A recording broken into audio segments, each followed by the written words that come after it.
ሰላም ጤና ይስጥልኝ ክቡራትና ክቡራን አድማጭ ተመልካቾቻችን ለዕለቱ ያዝናቸውን ዜናዎች ወደ እናንተ እናደርሳለን። በቅድሚያም አንኳር መረጃዎቹን በአማራ ክልል ወሎና ሸዋ እንዲሁም ጎጃምና ጎንደር የተለያዩ ቀጠናዎች ላይ ዛሬም የፋኖ ኃይሎች ከአገዛዙ ኃይሎች ጋር ባደረጉት ውጊያ ከፍተኛ ሰብአዊና ቁሳዊ ጉዳት መመዝገቡ ተነግሯል። የብልጽግና አመራሮችና የምርጫ አስፈጻሚዎችም በፋኖ ኃይሎች መወሰዳቸው ተነግሯል። አገዛዙ በወሎ ቀጠና በድሮን የታገዘ ዘመቻ መክፈቱ ተሰምቷል። ቀዳሚው መረጃችን ነው። የእንግሊዝ የውጭ ጉዳይ መስሪያ ቤት ዛሬ ባወጣው መግለጫ በሁሉም የኤርትራ የየብስ ድንበሮች በ25 ኪሎ ሜትር ርቀት ላይ ዜጎች ፈጽሞ እንዳይንቀሳቀሱ አሳስቧል። መግለጫው በአሁኑ ወቅት በኢትዮጵያና በኤርትራ መካከል ያለው ውጥረት ሊፈነዳ መቃረቡን አሳውቋል። ሌላኛው መረጃችን ነው። ነገሩ ሊለይለት 11ኛው ሰዓት ላይ ደርሷል። በሰሜን ኢትዮጵያ ሰማይ ስር ጦርነት ያዘለ ደመና አንዣቧል። የ4 ኪሎና መቀለ ሹማምንቶች ለሌላ ዙር ጦርነት ሲፈላለጉ ከርመው አሁን ሙሉ ዝግጅታቸውን ጨርሰዋል። ህወሓት ከሰሞኑ አብይ ያረዘሙትን የጀኔራል ታደሰ ወረደን መንግስት በመቃወም እንዲፈርስ መወሰኑ ደግሞ የጦርነቱ ድግስ ከመቼውም ጊዜ በላይ መገባደዱን አመላካች ሆኗል። በዜናችን ይዘነዋል። ፑቲን ሩሲያ በመካከለኛው ምስራቅ ሰላም ለማምጣት ማንኛውም ነገር ታደርጋለች አሉ። የሩሲያው ፕሬዝዳንት ቭላዲሚር ፑቲን ለኢራን ውጭ ጉዳይ ሚኒስትር አጋራቸው በመካከለኛው ምስራቅ ሰላም ለማምጣት ማንኛውም ነገር እንደሚያደርጉ መናገራቸውን ታሴ ዜና ወኪል ዘግቧል። ሌላኛው መረጃችን ነው። ውድና የተከበራችሁ አድማጭ ተመልካቾቻችን ከላይ ባርስተ ዜና ያሰማናችሁንና ሌሎች ተጨማሪ መረጃዎችን ይዘናል። አብራችሁን በመቆየት እንድታደምጡን በትህትና በመጠየቅ ወደ ዝርዝር መረጃዎቹ እሸጋግራለሁ። ይህ ኢትዮ ዜና ነው። አብራችሁን ቆዩ። በአማራ ክልል በወሎና በሸዋ በጎጃምና በጎንደር የተለያዩ ቀጠናዎች ላይ ዛሬም የፋኖ ኃይሎች ከአገዛዙ ኃይሎች ጋር ባደረጉት ውጊያ ከፍተኛ ሰብአዊና ቁሳዊ ጉዳት መድረሱ ተዘገበ። የብልጽግና አመራሮች በፋኖ ኃይሎች መወሰዳቸውም ታውቋል። አገዛዙ በወሎ ቀጠናም በድሮን የታገዘ ዘመቻ መክፈቱ ተሰምቷል።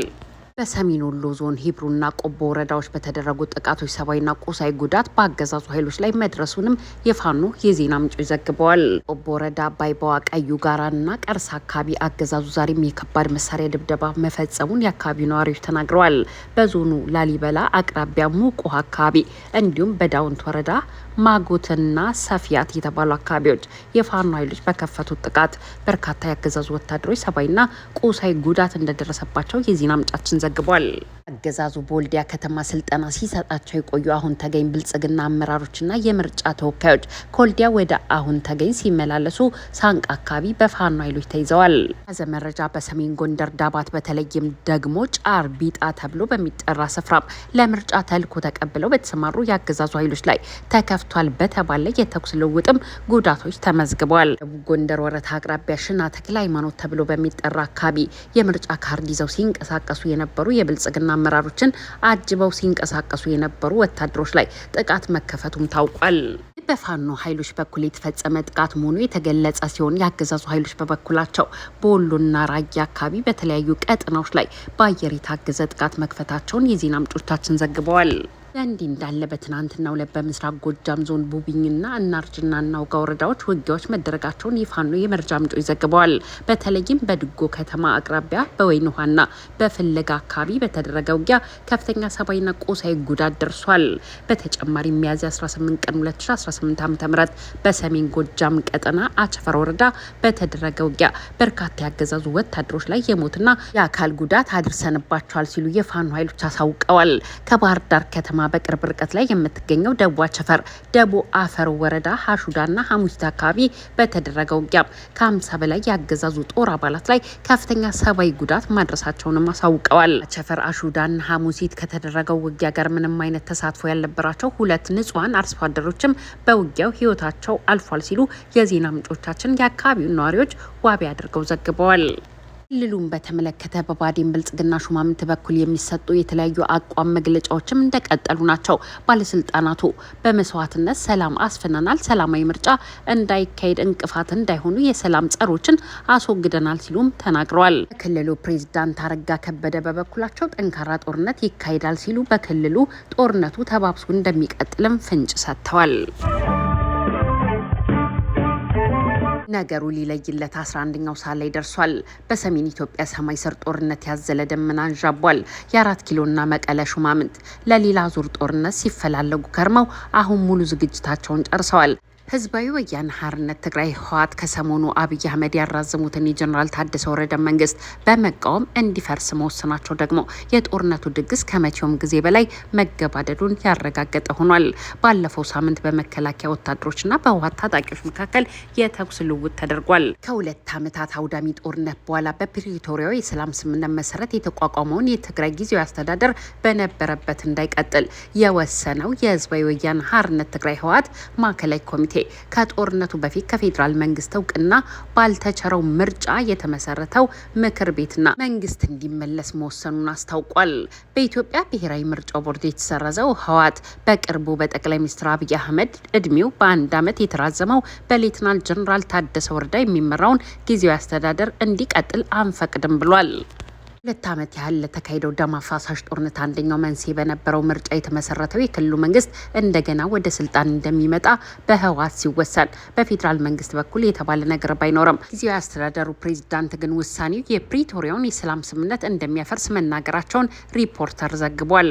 እንደሚታወቀው በ2015 ዓ.ም በደቡብ አፍሪካ ፕሪቶሪያ ከተማ የተፈረመው የሰላም ስምምነት ጦርነቱን ማስቆሙ አይዘነጋም። በትግራይ ክልል ከጦርነቱ በፊት በተካሄደ አወዛጋቢ ምርጫ የተመሰረተው መንግስት ፈርሶ ጊዜያዊ አስተዳደር እንዲቋቋም የፌዴራል መንግስትና ህዝባዊ ወያነ ሓርነት ትግራይ ህወሓት አንዱ የተስማሙበት ጉዳይ ነበረ። በዚህም መሰረት በአቶ ጌታቸው ረዳ ይመራ የነበረው ጊዜያዊ አስተዳደር ለ2 ዓመት ከቆየ በኋላ በህወሓት ውስጣዊ ክፍፍል ምክንያት ተበትኖ በሌተናል ጀነራል ታደሰ ወረደ የሚመራ አዲስ አስተዳደር መመስረቱ ይታወሳል።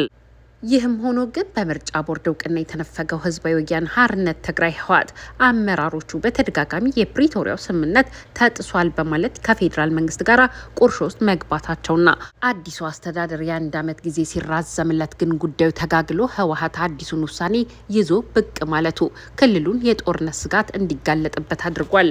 ለዚህም ስጋት ማጠናከሪያ የሚሆነው የጊዜያዊ አስተዳደሩ ፕሬዝዳንት ሌተናል ጀነራል ታደሰ ወረደ ውሳኔውን ያስተላልፈው የፕሪቶሪያውን ስምምነት ፈራሚ የነበረው ህወሓት መሆኑን ውሳኔውን ተከትሎ ሊመጣ የሚችለው ደግሞ ከጦርነት ውጪ እንደማይሆን ማስታወቃቸውን ጽህፈት ቤታቸው አስታውቋል። ፕሬዝዳንቱ ስጋት መሰረት ሊኖር የሚችለው ውጤት ጦርነት ስለሚሆን በተደጋጋሚ ከመነጋገር ወይም ከመወያየት ውጪ ሌላ አማራጭ የለም ነው የተባለው። ፌዴራሉ መንግስትና በህወሓት መካከል አለመግባባቶች ሰፍተው ጀርባ ለጀርባ መሰጣጣት ከተጀመረ ጊዜ አንስቶ የትግራይ ክልል ነዋሪዎች የአስፈሪ ጦርነት እንደገና ሊቀሰቀስ ይችላል በሚል ስጋት ውስጥ መሆናቸውን በተለያዩ የመገናኛ ዘዴዎች ሲገልጹ ቆይተዋል።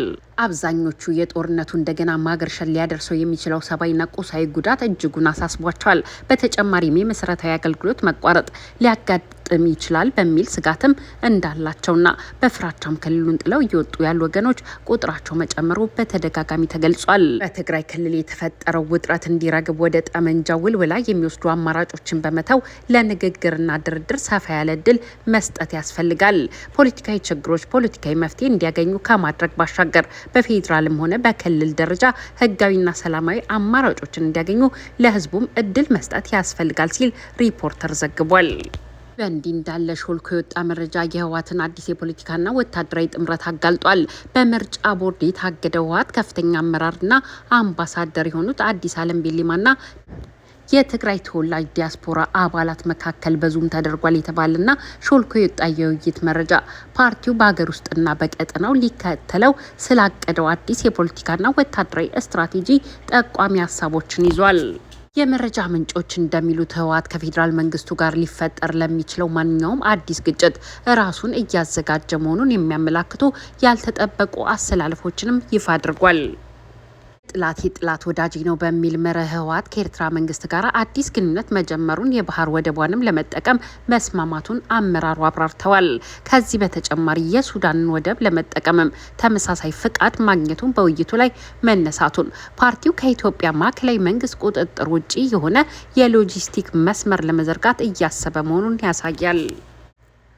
በሀገር ውስጥ ወታደራዊ ስትራቴጂ ረገድም ያልተለመዱ የጥምረት እቅዶች ተንጸባርቀዋል። ከፌዴራል መንግስት ጋር ግጭት ቢቀሰቀስ የፌዴራል ሰራዊቱ ወደ ሰሜን ቢያቀና የፌዴራሉን ኃይል ከጀርባ እንዲወጉት በማሰብ በአማራ ክልል ከሚንቀሳቀሱ ታጣቂ ኃይሎች ጋር በመቀናጀት እየተሰራ መሆኑን አቶ አዲስ አለም ከዲያስፖራው ጋር ባደረጉት ውይይት ተናግረዋል። መረጃ ምንጫችን ዛበሻ የተመለከተው የሾልኮ የወጣ የድምጽ መረጃ ህወሓት በአሁኑ ወቅት ከፌዴራል መንግስት ጋር ያለውን ግንኙነት እንደገና እየገመገመና አዳዲስ ቀጠናዊ እንዲሁም የውስጥ ጥምረቶችን እየፈጠረ መሆኑን ያመላክታል። የፖለቲካና የጸጥታ ጉዳይ ተንታኞች ይህንን አካሄድ ፓርቲው በአደባባይ ከሚያራምደው የሰላም ንግግር በተቃራኒ ዳግም ለጦርነት እያደረገ ያለውን ዝግጅት አካል አድርገው ይመለከቱታል። እስካሁን ድረስ የትግራይ ጊዜያዊ አስተዳደርም ሆነ የፌዴራል መንግስቱ በዚህ ጉዳይ ላይ የሰጡት ይፋዊ ምላሽ የለም። መረጃ የእንግሊዙ የውጭ ጉዳይ መስሪያ ቤት ዛሬ ባወጣው መግለጫ በሁሉም የኤርትራ የየብስ ድንበሮች በ25 ኪሎ ሜትር ርቀት ላይ ዜጎች ፈጽሞ እንዳይንቀሳቀሱ አሳስቧል።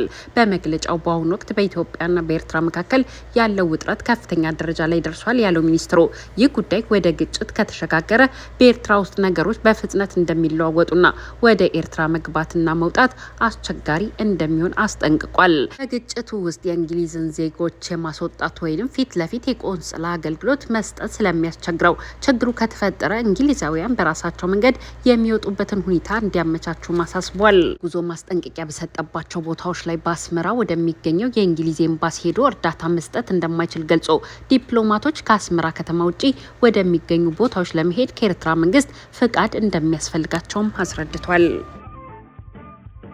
ውድና የተከበራችሁ አድማጭ ተመልካቾቻችን ወዳችሁና ፈቅዳችሁ ስላዳመጣችሁን አብራችሁን ስለነበራችሁ ከልብ አመሰግናለሁ። ለቤታችን አዲስ ከሆናችሁ ሰብስክራይብ፣ ላይክ እና ሼር በማድረግ ቤተሰብ እንድትሆኑን በትህትና በመጠየቅ እሰናበታለሁ። ሰላም ለኢትዮጵያ፣ ሰላም ለሰው ልጆች ሁሉ ይሁን። ቸር ያሰማን። ሻሎም